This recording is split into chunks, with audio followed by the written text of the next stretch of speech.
रंग भरी एकादशी, जिसे आम्ल की एकादशी के नाम से भी जाना जाता है, फाल्गुन मास के शुक्ल पक्ष की एकादशी तिथि के दिन रंग भरी एकादशी या आम्ल की एकादशी का व्रत किया जाता है। मान्यता है कि इस दिन शादी के बाद पहली बार भगवान शिव माता पार्वती को काशी लेकर गए थे। इसीलिए इस दिन रंग भरी एकादशी कथा का पाठ करने से व्यक्ति की सभी मनोकामनाएं पूरी होती हैं और साथ ही सभी पापों से मुक्ति मिलती है, बिगड़े हुए सभी कार्य बन जाते हैं।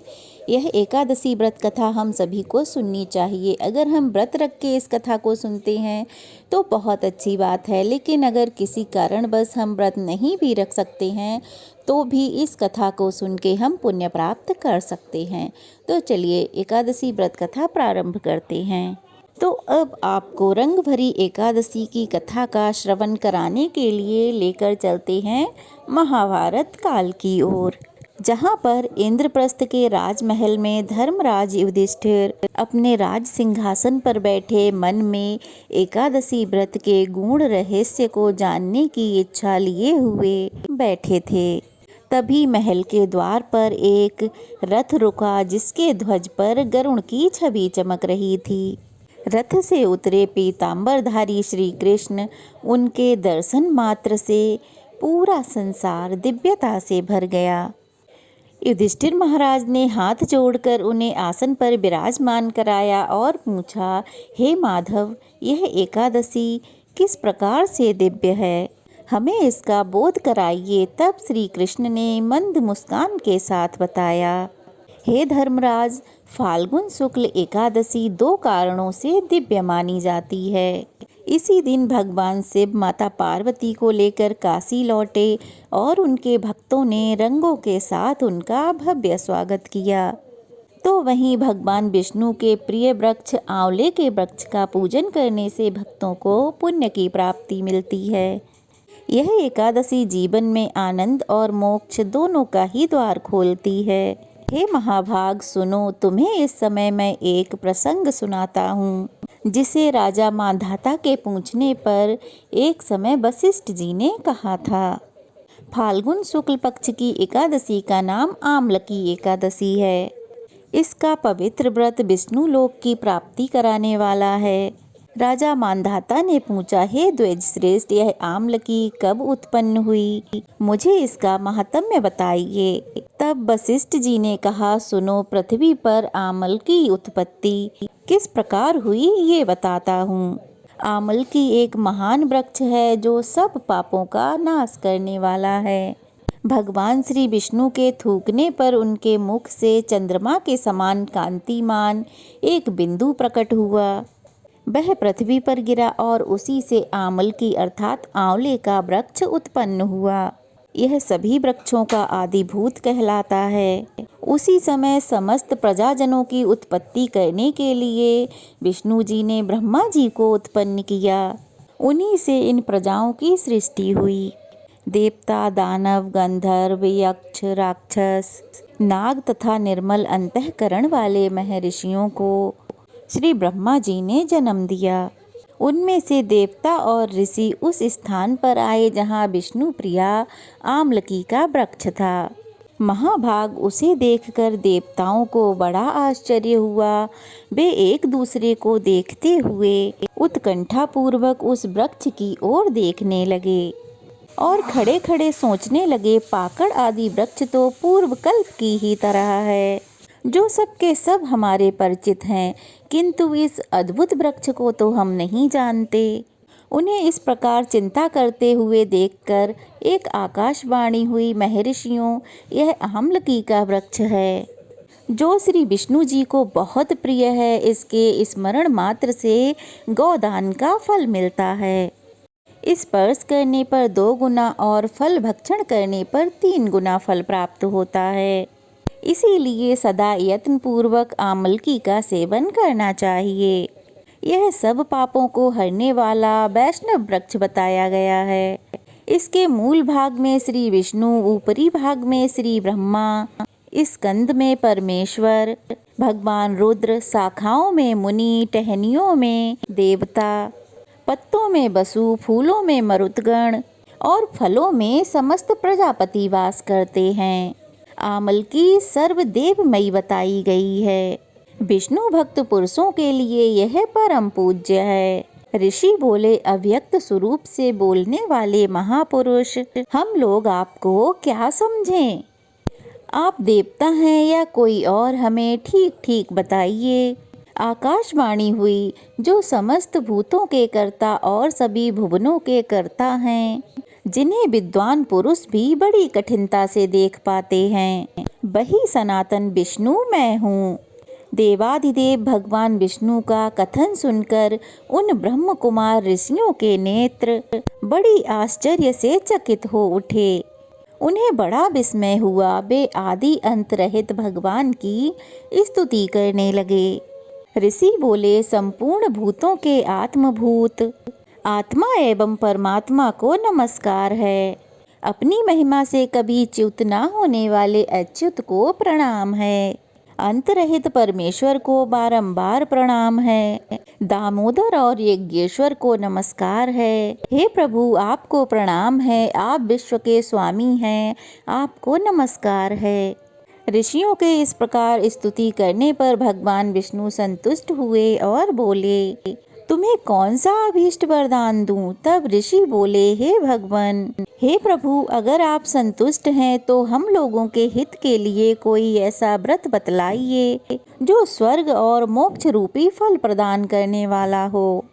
श्री विष्णु बोले, हे महर्षियों, फाल्गुन शुक्ल पक्ष में यदि पुष्य नक्षत्र से युक्त द्वादशी हो तो वह महान पुण्य देने वाली और बड़े बड़े पातकों का नाश करने वाली होती है।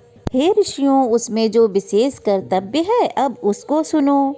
आम्ल की एकादशी में आंवले के वृक्ष के पास जाकर वहां रात्रि में जागरण करना चाहिए। इससे मनुष्य समस्त पापों से छूट जाता और सहस्त्र गौदानों का फल प्राप्त करता है।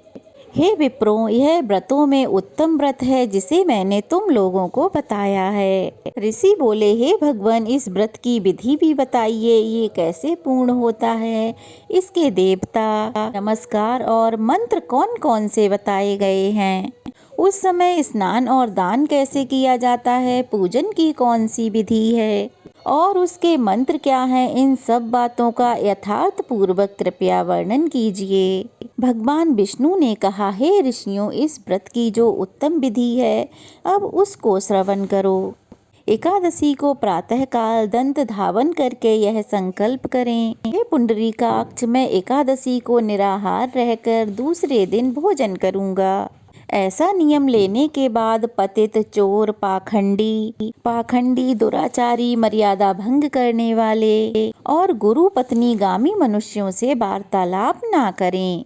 अपने मन को बस में करते हुए नदी में, पोखरे में या फिर घर में ही स्नान करें।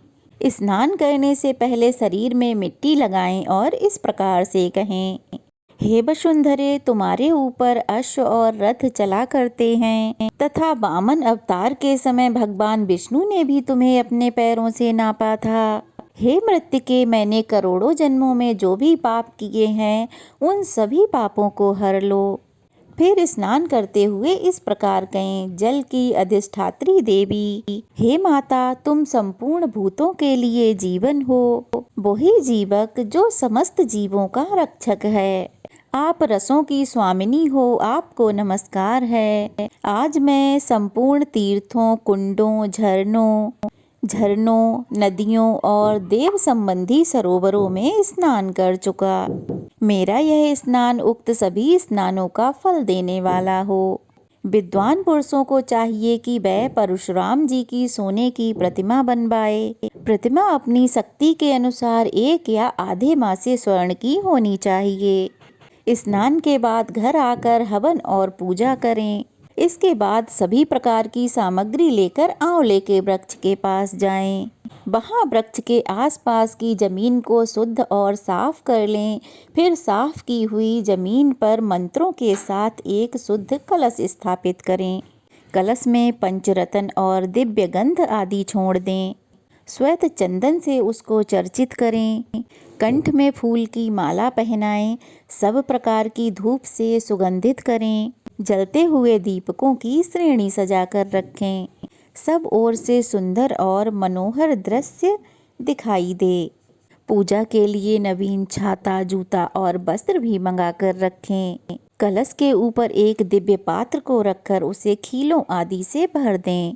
फिर उसके ऊपर स्वर्णमयी परशुराम जी की स्थापना करें। विशोकाय नमः कहकर उनके चरणों की, विश्वरूपणे नमः कहकर दोनों घुटनों की, उग्राय नमः से जांघों की, दामोदराय नमः से कटी भाग की, पद्मनाभाय नमः से उदर की, श्री वत्सधारिणे नमः से वक्षस्थल की, चक्रणे नमः से बाईं बाह की, गद्दिने नमः से दाहिनी बाह की, वैकुंठाय नमः से कंठ की, मुखाय नमः से मुख की, विशोक निधे नमः से नासिका की, वासुदेवाय नमः से नेत्रों की, वामनाय नमः से ललाट की, सर्वार्थाय नमः से संपूर्ण अंगों की और मस्तक की पूजा करें।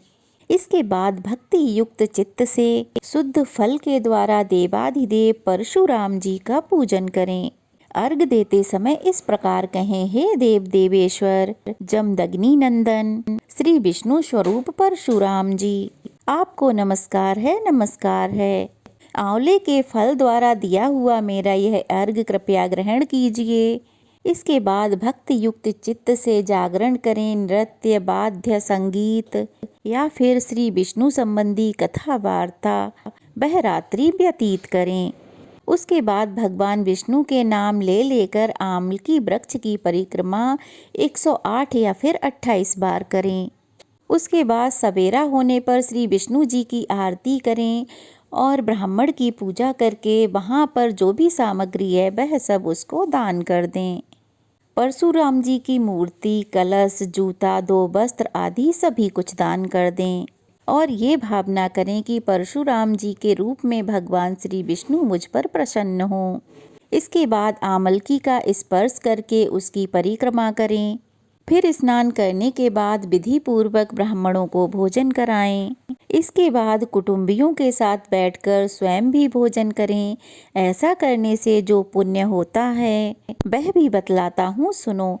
संपूर्ण तीर्थों के सेवन से जो पुण्य प्राप्त होता है और सब प्रकार के दान देने से जो फल मिलता है वह सब उपर्युक्त विधि के पालन से सुलभ हो जाता है। समस्त यज्ञों की अपेक्षा भी अधिक फल मिलता है, इसमें तनिक भी संदेह नहीं है। यह व्रत सभी व्रतों में उत्तम है, जिसका मैंने तुम्हें पूरा वर्णन किया है। वशिष्ठ जी कहते हैं, महाराज, इतना कहकर भगवान विष्णु अंतर्ध्यान हो गए। उसके बाद उन सभी महर्षियों ने उक्त व्रत का पूर्ण रूप से पालन किया। हे राजन, इस प्रकार तुम्हें भी इस व्रत का अनुष्ठान करना चाहिए। भगवान श्री कृष्ण कहते हैं, हे युधिष्ठिर, यह दुर्दश व्रत सभी मनुष्यों को पापों से मुक्त कराने वाला है। अब मैं तुम्हें आमलकी एकादशी से जुड़ा हुआ एक प्रसंग सुनाता हूँ, वह भी सुनो, जिसे एक समय महानधाता के कहने पर वशिष्ठ जी ने सुनाया था। एक बार वैदिश नाम का एक नगर था, जिसमें ब्राह्मण, क्षत्रिय और शूद्र चारों वर्ण आनंद पूर्वक रहा करते थे। उस नगर में सदैव देव ध्वनि गूंजा करती थी। उस नगर में पापी, दुराचारी कोई भी नहीं था। उस नगर में चैत्रथ नाम का चंद्रवंशी राजा राज्य करता था। वह अत्यंत विद्वान और धर्मी था। उस नगर में कोई भी व्यक्ति दरिद्र और कंजूस नहीं था। सभी नगरवासी विष्णु भक्त थे और आबाल वृद्ध नगरवासी सभी एकादशी का व्रत किया करते थे। एक समय फाल्गुन मास के शुक्ल पक्ष की आमलकी एकादशी आई। उस दिन राजा, प्रजा और बाल वृद्ध सब ने हर्षपूर्वक व्रत किया। राजा अपनी प्रजा के साथ मंदिर में जाकर पूर्ण कुंभ स्थापित करके धूप, दीप, नैवेद्य, पंचरत्न आदि से धात्री अर्थात आंवले का पूजन करने लगे और इस प्रकार स्तुति करने लगे, हे धात्री, आप ब्रह्म स्वरूप हो, ब्रह्मा जी के द्वारा उत्पन्न हुए हो और समस्त पापों का नाश करने वाले हो। आपको नमस्कार है। अब आप मेरा अर्घ स्वीकार करो, आप श्री रामचंद्र जी द्वारा सम्मानित हो। मैं आपकी प्रार्थना करता हूँ, अतः आप मेरे समस्त पापों का नाश करो। फिर उस मंदिर में सभी ने रात्रि जागरण किया। रात के समय वहाँ पर एक बहेलिया आया जो अत्यंत दुराचारी और पापी था। वह अपने कुटुंब का पालन जीव हत्या करके किया करता था। भूख और प्यास से व्याकुल वह बहेलिया यह जागरण देखने के लिए मंदिर के एक कोने में बैठ गया और विष्णु भगवान तथा एकादशी महात्म्य की कथा सुनने लगा। इस प्रकार सभी मनुष्यों की तरह उसने भी सारी रात जाग कर बिता दी। अब प्रातःकाल होते ही सब लोग अपने अपने घर चले गए और वह बहेलिया भी अपने घर को चला गया। घर जाकर उस बहेलिये ने भी भोजन किया।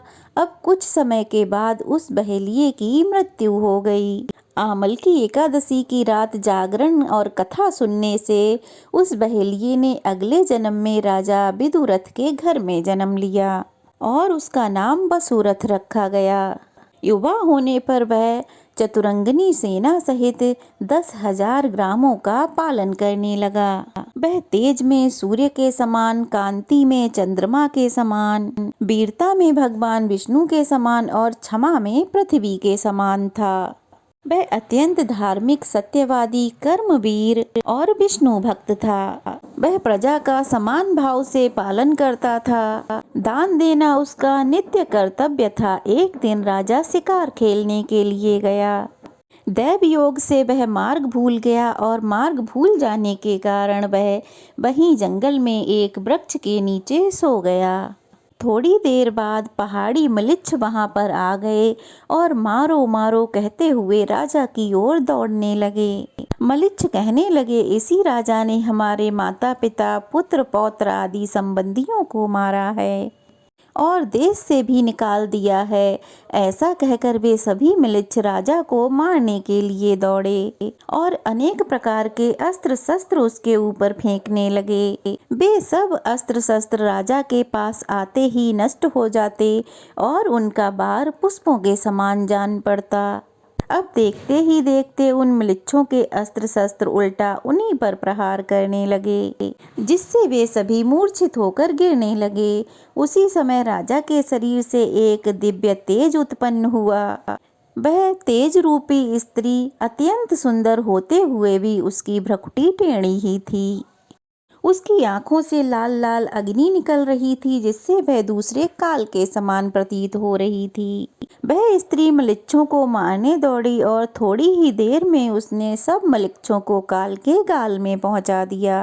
अब जब राजा सोकर उठा तो उसने कहा, इन सब शत्रुओं को किसने मारा है और इस वन में भला मेरा कौन हितैषी रहता है। वह ऐसा विचार कर ही रहा था कि ठीक उसी समय आकाशवाणी हुई, हे राजन, इस संसार में श्री विष्णु भगवान के अतिरिक्त और कौन तेरी सहायता कर सकता है। इस आकाशवाणी को सुनकर राजा बहुत खुश हुआ और अपने राज्य को वापस लौट आया। सुखपूर्वक अपना राज्य करने लगा। भगवान श्री कृष्ण कहते हैं कि राजन, यह आमल की एकादशी के व्रत का प्रभाव था। जो मनुष्य इस आमल की एकादशी का सच्चे मन से श्रद्धा और निष्ठा के साथ व्रत करता है, वे प्रत्येक कार्य में सफल होकर अंत में वैकुंठ धाम को जाते हैं। जब श्री कृष्ण ने यह कथा पूर्ण की तो पूरी सभा में एक दिव्य प्रकाश फैल गया। सभी देवताओं ने पुष्प वर्षा कर इस पावन व्रत की महिमा गाई। श्री युधिष्ठिर महाराज ने कहा, हे माधव, आपने जो इस एकादशी का महात्म्य हमें बताया वह समस्त प्रजा का कल्याणकारी है। मैं इस व्रत को अवश्य करूँगा और प्रजा को भी इस व्रत का पालन करने को कहूँगा। तब भगवान श्री कृष्ण ने कहा, हे राजन, जो भी इस व्रत को करेगा वह भगवान शिव और विष्णु दोनों की ही कृपा प्राप्त करेगा। इस जन्म में कोई भी बाधा उसे विचलित नहीं कर पाएगी और अंत में वह मोक्ष को प्राप्त होगा। इस कथा को सुनने मात्र से मोक्ष की प्राप्ति होती है और भक्तों के जीवन में सुख समृद्धि बनी रहती है। अब कथा यहीं समाप्त हुई। प्रेम से बोलो भगवान श्री कृष्ण की जय, भगवान शिव जी की जय। ये थी आज की कथा, आज की आमल की एकादशी की व्रत कथा। कैसी लगी कमेंट बॉक्स में जरूर बताइएगा। अच्छी लगी हो तो वीडियो को लाइक करके शेयर कीजिएगा, चैनल को सब्सक्राइब कीजिए।